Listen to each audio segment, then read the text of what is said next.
Meet Peter Hunt, a seasoned financial advisor and senior partner at Moneywatch Finance since 2006. With over 35 years of experience, Peter has become a trusted name in mortgages, life assurance, and critical illness protection, known for treating every client's mortgage like it's his own. That personal approach has earned him the loyalty of countless families and a reputation that speaks for itself. 11 years ago, Moneywatch was named Best Financial Advisor in the West Midlands, a milestone that led to Peter's invitation to join the acclaimed Grand Design's live TV show as their financial expert. Now at 65, Peter's drive and insight show no signs of slowing down. On this episode of CEO Blueprint, he shares the values, lessons, and strategies that have defined his remarkable career. Let's dive in. Welcome, Peter, on to our podcast, the CEO's Blueprint. And it's a privilege to have you on our show this morning. Beautiful morning in the city of London. I'm not sure where exactly you are. Well, we're in Halsowing in the West Midlands, and it's a bit Amazing. dull and probably about to rain at any time. So we've got a little bit of a different weather to what. Good stuff. Good stuff. Like I said, this is the CEO Blueprint, where we talk about strategy, we talk about systems, we talk about business, what has worked for you. And I know it's taken you about 18 years for Moneywatch to get to where it is today, which is an interesting journey. And I hope that this is going to be something very inspiring for our audience. I used to own a business, Peter, just to let you know. And I only ran it for 5 years. After 5 years, I ran out of steam. So I'll come into the 18 years journey of Moneywatch and all of that. But can you tell us who Peter is and how you got here? Yeah, certainly. Well, I mean, my journey in finance started long before 18 years when we set up Moneywatch Finance. I remember being one of those kids at school where the career person came round and at 15, 16 and they said, what do you want to do when you leave school? And you've got certain people who, I want to be a doctor, I want to be a dentist, I want to be an accountant, I want to be this, that and the other. And I was one of the kids that sat there and went, I don't know. I don't know what I want to do. And I explored different things, and I really, my mind was just taken away with all the different options. I couldn't fathom down right to that one specific thing that, flicked the switch. Yeah. So I followed my dad into engineering. So I did a 5-year engineering apprenticeship. I did a 2-year management course. Spent 13 years in engineering as a tool setter. And then 13 years later, sat there and thought, this is not actually what I want to do with my life. And one of my friends worked for a company called, big, well-known company called Prudential. Yeah. And it was at the time of the pension boom. Everybody was seriously looking at pensions. And so I took out, obviously, a personal pension. Yeah. And all my work colleagues were saying, why have you done that? You're only in your early 30s. Why have you done that?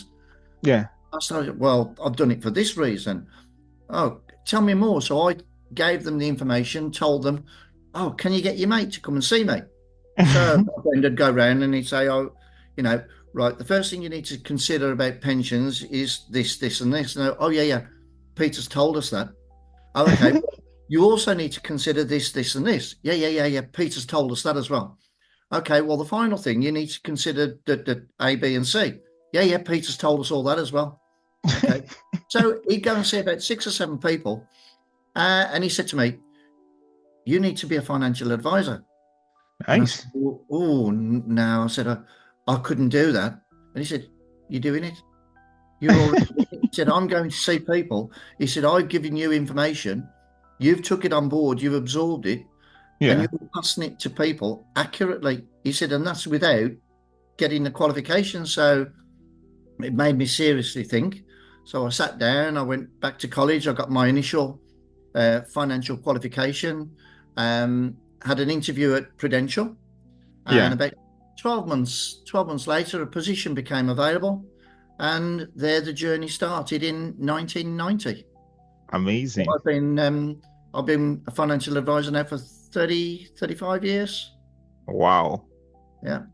Amazing. Thank you for that story, Peter. Thank Yeah. you.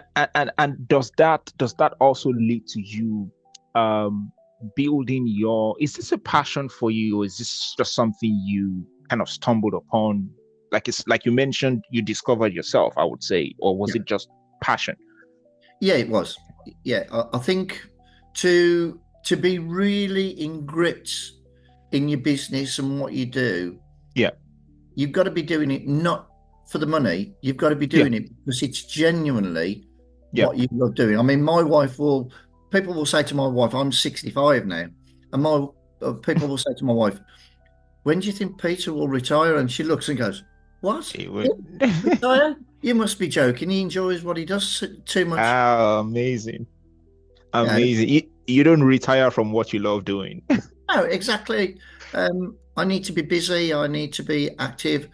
And I thoroughly enjoy what I do, seeing young people uh, on that home journey, getting those keys, finding out that they can get a mortgage and getting those keys and moving Mm, to their first home. What mm, what a journey, and what a pleasure to be involved in somebody's life, mm. not just my life, but their life and their journey in their start to life. Um, and I'm glad that my experience and knowledge benefits their journey in life. Amazing. So, Peter, we'll get to that 18 years journey of helping people to buy their homes, which is what everybody lives for. I mean, in the US, there's always this American dream, and that American dream is owning your own home, owning Yeah. your own business and all of that. So, I want to ask a quick question, right? Which is, when did you decide that you wanted to set up your own thing, move away from, having to work for someone, and then at what point did you make that decision in life? Yeah, well, I spent uh, around about 10 years with Prudential, and then I moved on to become a financial advisor based in a UK estate agents, which was good. It was another part of the journey, learning that side of things. The finance side, I already knew, I'd already got the knowledge, but it was moving more into sort of being based in an estate agents, and that was good. But unfortunately, that estate agent who were independent was taken over by a UK corporate company Yeah, who, let's say, they didn't have the same personal values of how people should be treated, yeah, the same as I did, and they didn't marry together. Mine's more about looking after people, more about yeah, doing the right thing, giving the clients the right advice. This corporate estate agent was more about profit, profit, profit. mm, Okay, don't get me yeah, wrong, profit's yeah, important, but absolutely. you've also got to have ethics and values and trust. And that didn't work for me. So that was when I left, and Moneywatch Finance was born, and that's how Mm, we're, correct. 18 years ago that came about. And it's been 18 years now since you've been running It has. Money Well, it'll be Watch. 19 years, January coming. Amazing. So tell us about Money Watch. What keeps you going 18 years after? Uh, And the enjoying, reason I'm enjoying it in the asking, job. Yeah. yeah, and the reason I'm asking that question is because I know your business has been built on enjoying what you do, right? But there is this school of thought, and I always like to talk about this on this show, right? That talks about, when you start a business, should it be about passion, or should it be about meeting needs? I like to ask this question because there's a lot of people out there that are confused to say, look, when I'm starting out the business, should I build my business around my passion, or should I just find a need and meet that need, irrespective of whether it is my passion or not? Yeah. Which I of the think it's a school of thought do you combination. belong to? Yeah, I think it's a combination of both, isn't it? Because you've got to have a passion for what you do. You've Yeah. also got to meet a need, and you've also got to make sure that that passion and that need produces a profitability for the business, because everything revolves around money. So you could follow a business that you've got all the passion in the world, but if you're not meeting somebody's needs and it's not generating business and you're not earning an income, that business is not going to survive. So you've got to look not just at one thing, Yeah. it's a combination of segments in that pie, and you've got to meet all of those, and you've got to get the right balance. First of all, you've got to have business ethics, because you can spend years building a good business. Yeah. And if all of a sudden you don't have the right values, the right trust, the right ethics, one bad client or one bad contract can bring that business crushing down. So you've got to maintain those values and that trust, because your customers are your piece of gold. They're the people that most often than not, if you look after them and you do a good job for them consistently, they're the people that are going to recommend you to their friends and their family and their work colleagues. If you don't look after them and you don't show them that you've got their genuine interests at the forefront of everything that you do, they're not going to recommend you. And then that business model is going to struggle. So you're then trying to go out into the world to find business. The whole idea is to make that business work for you by looking after your customers, because those customers will then sell the business for you. For example, with myself, I help somebody buy a property. They're talking to their friend in the pub or their workmate, and they say, "Oh, me and my girlfriend are starting to look for properties." Oh, great! Tell you what, we used a guy, Peter. He was absolutely fabulous. He did everything for us. He did this. He found that. You want to give him a call, or do you want me to pass his details on? We get so many calls from people who say exactly that. You've been recommended to me by one of my friends at work. You've been recommended to me by my neighbour. Your customers are your sales force. Thank you so much, Peter, for that. And I see you've got a lot of passion around this, Moneywatch and what you do for people. And I hear you talk about ethics, a lot. How does this play out? What comes for, in terms of treating people right, which you said, and all of that, what's the role of your people, in also achieving, the Moneywatch vision, over the last 18 years? Yeah, transparency is always important. If somebody comes to see me, and I say to them, okay, you've now got an offer accepted on a property to buy. This is the mortgage lender that I'm recommending. This is the mortgage interest rate that I'm recommending. I don't just tell them that. I actually show them and say, okay, let me show you the reason why I'm recommending what I'm recommending. Not just taking it for granted that they're going to take my word for it. I actually show them the research that I've done and are open with them, because I've got nothing to hide. I want them to understand the journey that we're going on. I want them to understand the work that's gone behind the scenes, as Correct. opposed to just coming in, sitting down and saying, okay, right, there's your mortgage lender. This is the interest rate. Bye-bye. Off you go. There's no empathy. Relationship, empathy. You want them to be built in to what Yes. you've done, so they fully understand and go away. What I don't want is for somebody to go away and go, well, he did this for us, he did that for, but I didn't understand what he said there, and that went over my head. I didn't understand that, but I didn't want to seem silly and ask questions because he might think that I'm silly. I always say to people, if you've got a question or if there's something that you don't understand, it's not a silly question, because if you don't understand it, it's an important question that you need answered. So please always ask questions of me. if there's anything in the journey that you don't understand. So transparency is always important, because that then keeps people on the journey and on your side, and they've got to fully understand what you're doing for them. Absolutely. And thank you so much for that, Peter. There is something that fascinates me about, Moneywatch, and it's that 18 years. Yeah. You don't look like you're slowing down, Peter, after 18 years. No, certainly not. What keeps you going? Again, it's enjoying the enjoyment of the job. I think if ever anybody you hear people in whatever job it is that they do, and they'll get to whatever age, and I can't wait to retire. I've had enough of this. Most often than not, it's because they don't enjoy the job that they do.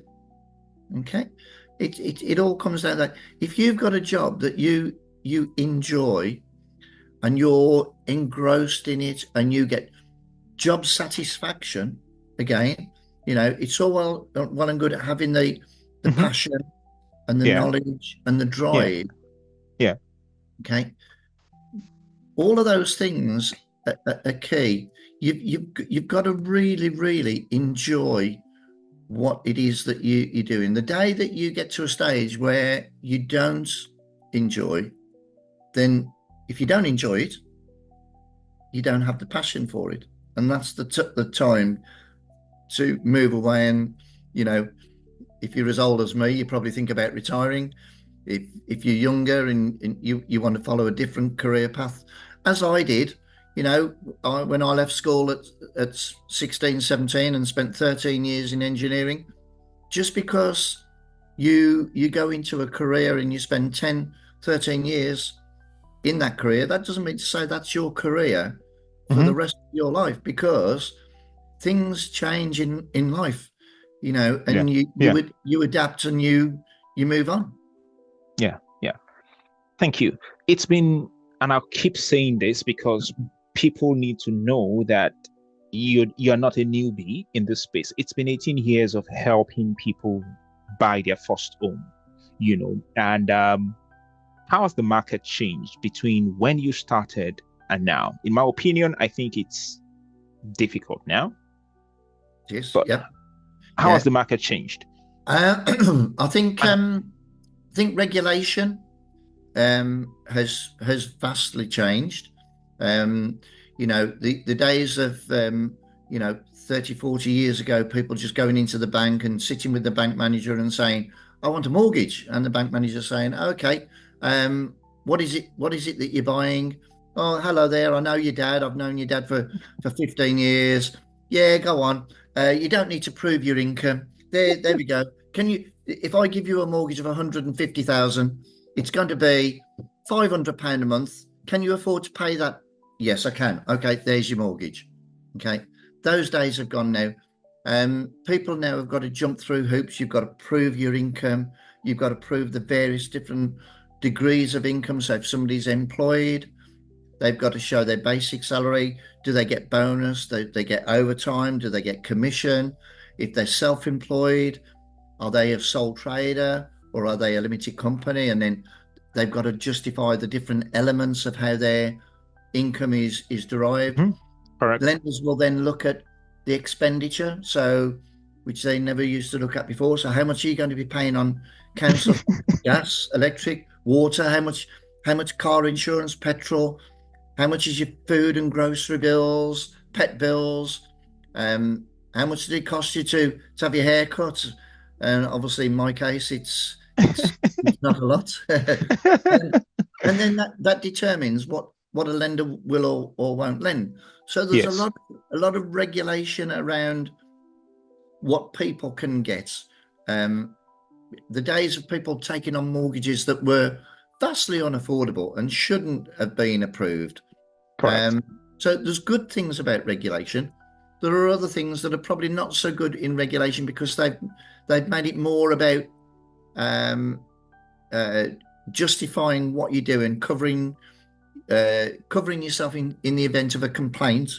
Now, again, yes, you've got to make sure that you're doing the right job, and it comes back to transparency and ethics with your customer. If you're honest, trustworthy, and transparent with your customer, there would Yeah. be no reason for a customer to make a complaint. However, regulation says you've got to document this, and this, because if there's a complaint, you need to justify what it is that you've done for your customer.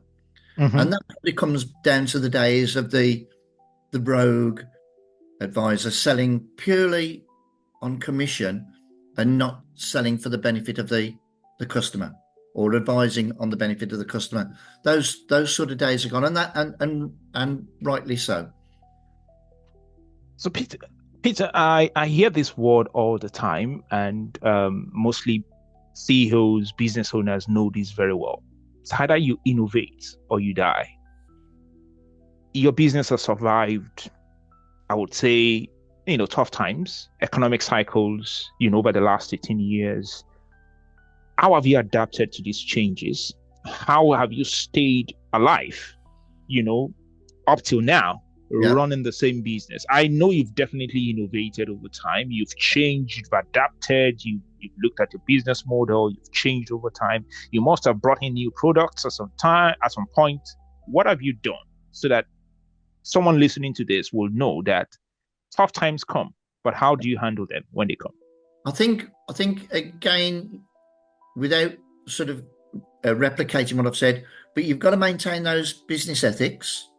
Those are paramount to whatever you do to make a successful business. But you've also got to look at how the market changes through the years and adapt to those market changes. And you've also got to look at yourself as well in relation to your competitors. So you've got to look and say, okay, I currently do this. Now, what I probably did 10, 15 years ago, because of experience, because of knowledge, I've probably been able to evolve and better me as a person and better my business. Correct. But I've also moved so that I can provide my customers with a better service and a better business. Now, if I stand still and my competitors do exactly what I do, my customers then have got no difference between, well, if we go to Peter or if we go to Paul, they do exactly the same. Correct. What do I do differently? That's different, and that's what you've got to do. And to future think of the changes you need to make is difficult. I always look at myself on a yearly basis, analyze normally around about the Christmas time when there's a bit of a lull and it's going to be quiet, and I'll sit here and I'll look at my processes and I'll look at what it is that I do and how I do things and think, is this sufficient? Does this provide my customers with a good service? Is it, or is there something that I could do better? Is there something that I can change to make the process for the customers more enjoyable? Because if they enjoy the journey, that's the key. If they don't enjoy the journey and it's a slog and it was like, oh, that was painful, the next time it comes along, they're going to be thinking, oh, I can't go through all that again. Whereas if they enjoy the journey, they're more inclined to think, God, yeah, this guy really looked after me and he made the process so easy. Yeah. He did everything for us. It was all laid out on a plate. They're more inclined to get repeat business coming back. So I think it is analysing your business, analysing yourself, and also analysing how you can make that journey for your customers even more enjoyable than what you do now. Thank you, Peter. And that brings me to my next question on the journey, right? The baby boomers are leaving right now, right? They're getting old, all of that. You have the millennials and, the Gen Zs, like we call them. Yeah. And I'm not sure they are enjoying this journey of climbing the, housing mortgage ladder, buying their first home. As a financial planner, what advice would you give to someone who's trying to enter into the property space, buying their first first home. You've been doing this for, over, close to 2 decades now. What's the advice you would give to someone so they can enjoy this journey? Yeah. I think that the advice I give there is, and this is no disrespect to parents, but don't listen to your parents. Because the journey that the parents went on when they bought a home is completely different to the journey that you will go on now, purely because of how regulation has changed, how affordability has changed. As I mentioned earlier, there used to be a relationship between the bank manager and their customers. You could go into the bank manager and say, I need a loan. Oh, what's it for? A car. Oh, it's going to be £300 a month. Yeah, that's fine. I can afford that. There we go. There's your loan. Same with the mortgage. Those days have gone. So if you talk to parents, I get them come and sit with me with their children sometimes, and we're going through it. And the parents will go, I never had to go through all of this. Yeah, but just because you didn't have to go through it, this is the world that we're in now. This is how it works now. And even the parents' eyes are having to open and say, my God, there's so much information that's needed now to get to the stage of a mortgage being approved. So my first thing would be, don't listen to other people. Go and see and sit with somebody like myself, or a financial advisor, or somebody who is experienced in mortgages and can deal with all the different variety of mortgages that are out there from the wide, vast number of lenders, and get advice and guidance on what your options are and what you can do. There's a mortgage for everybody. If everybody wants to buy a property, the misconception is from a lot of people is, some will come and sit with me and say, I don't know why we're here, because we're not going to get a mortgage. Why are you not going to get a mortgage? Why? Oh, well, we don't earn enough, or because we haven't got enough savings for a deposit, or we haven't got this, or we haven't got that. Okay, well, let's have a look. Let's explore what your situation is at the moment. And, so many times the interview will end with, oh my God, we never, you've got a mortgage. We never thought we were going to qualify for a mortgage. We didn't think we could do this. We didn't think we could do that. So don't listen to people who have bought a property before, years and years gone by. Don't listen to the mate in the pub. Go and speak to a professional who knows what they're doing, who can help and guide you on that journey. And one last thing on this mortgage thing. When is it ever too late to get on, the property ladder? When is it too late? Or is it rather too early? Do you think there's an age that's too early, or this age you're too late? No, I mean, we've done mortgage. We've just done a mortgage for a young lad who's 18 and buying his first house. Okay, nice. He's got a nice job. He's saved himself up a good deposit. He's put himself in a really good position. Okay, funny enough, he just completed on his purchase 2 weeks ago. He's actually moved in and he's enjoying his new home.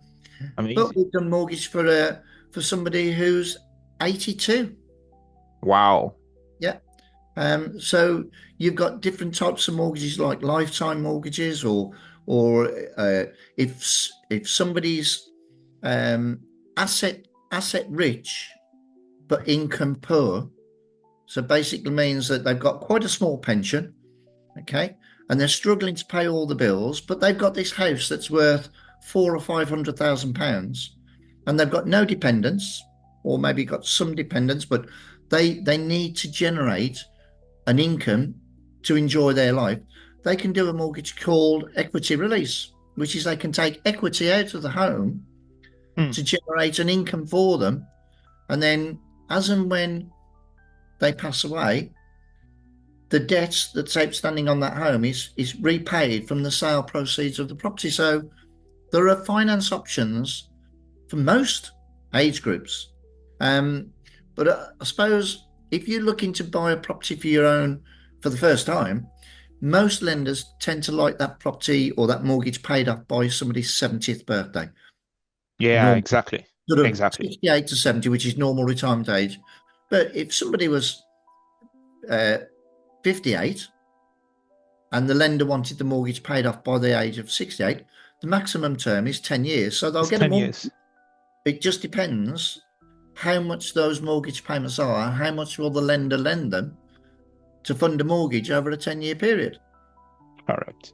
Yeah. So Correct. there is no set age. I suppose the younger you are, the better, Amazing. because you can spread that mortgage over a longer period of time. Some lenders will consider doing mortgages over a 40-year term. Correct. Correct. Correct. Correct. Thank you so much. That's quite enlightening, and also reassuring that there's never an age limit. It's never too late to get into the corporate ladder. Yeah. And just to bring this to a close, and it's almost 19 years of you running Moneywatch. It doesn't look like you're slowing down. I can see that from your energy. What's the next thing? The next thing is to stay alive and keep healthy.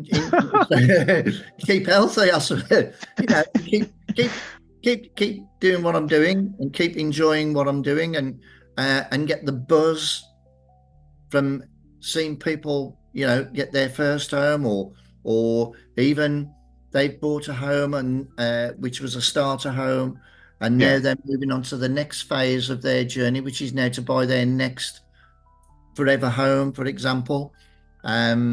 It's a wide variety of different things. People looking to generate an investment into property and buy a number of properties for rental to generate themselves a retirement income.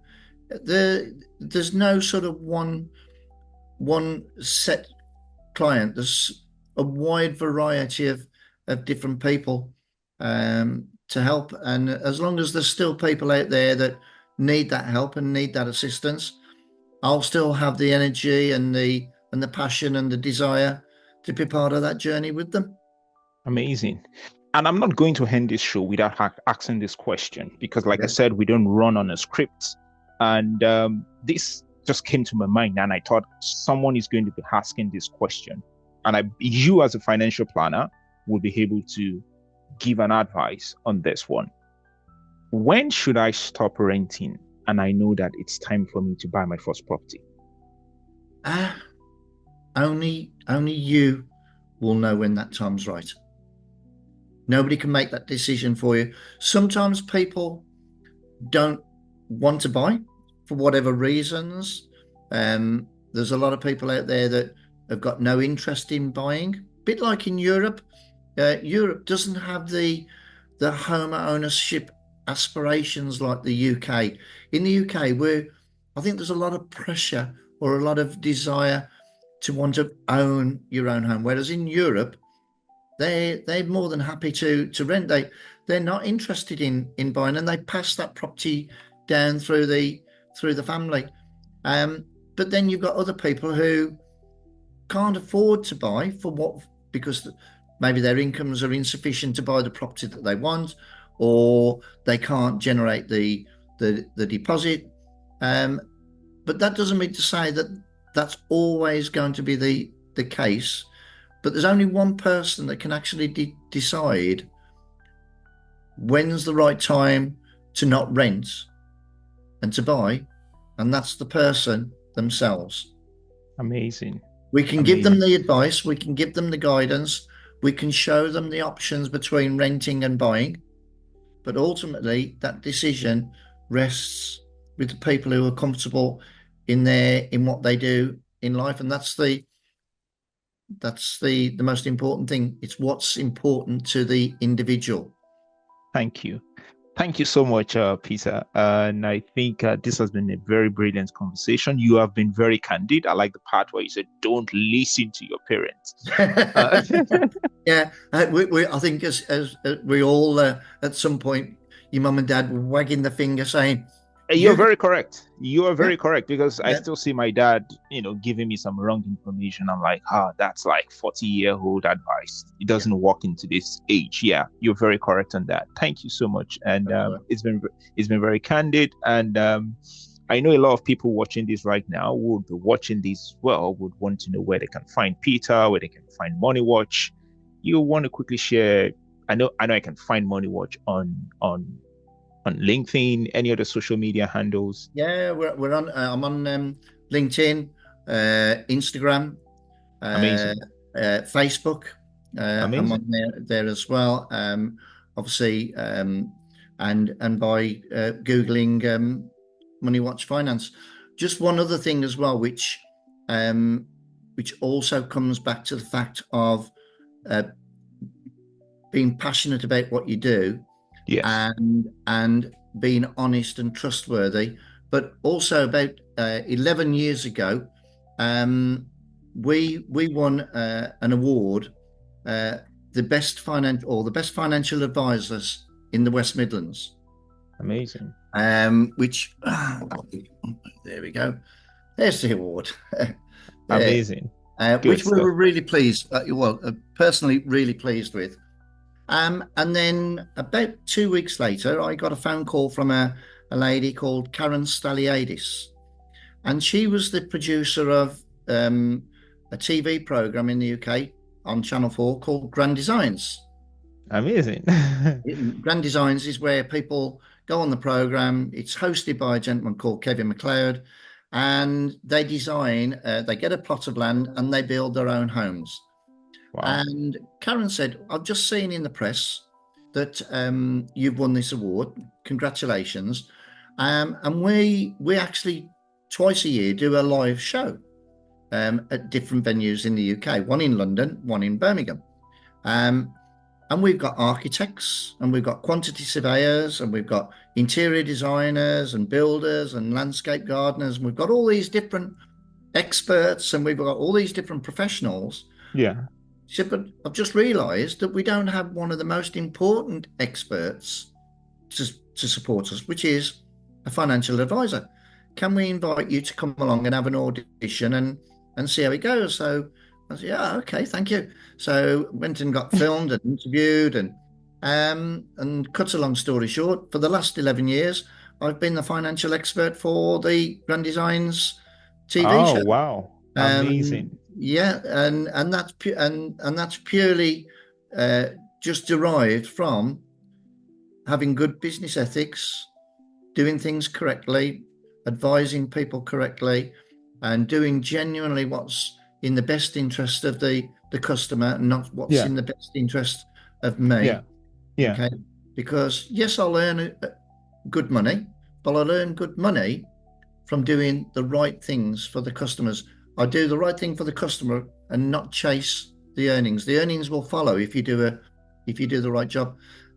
So we've got the accolade of that, and that gives customers that reassurance that, well, if this guy is the finance expert for the Grand Design Show, Yeah.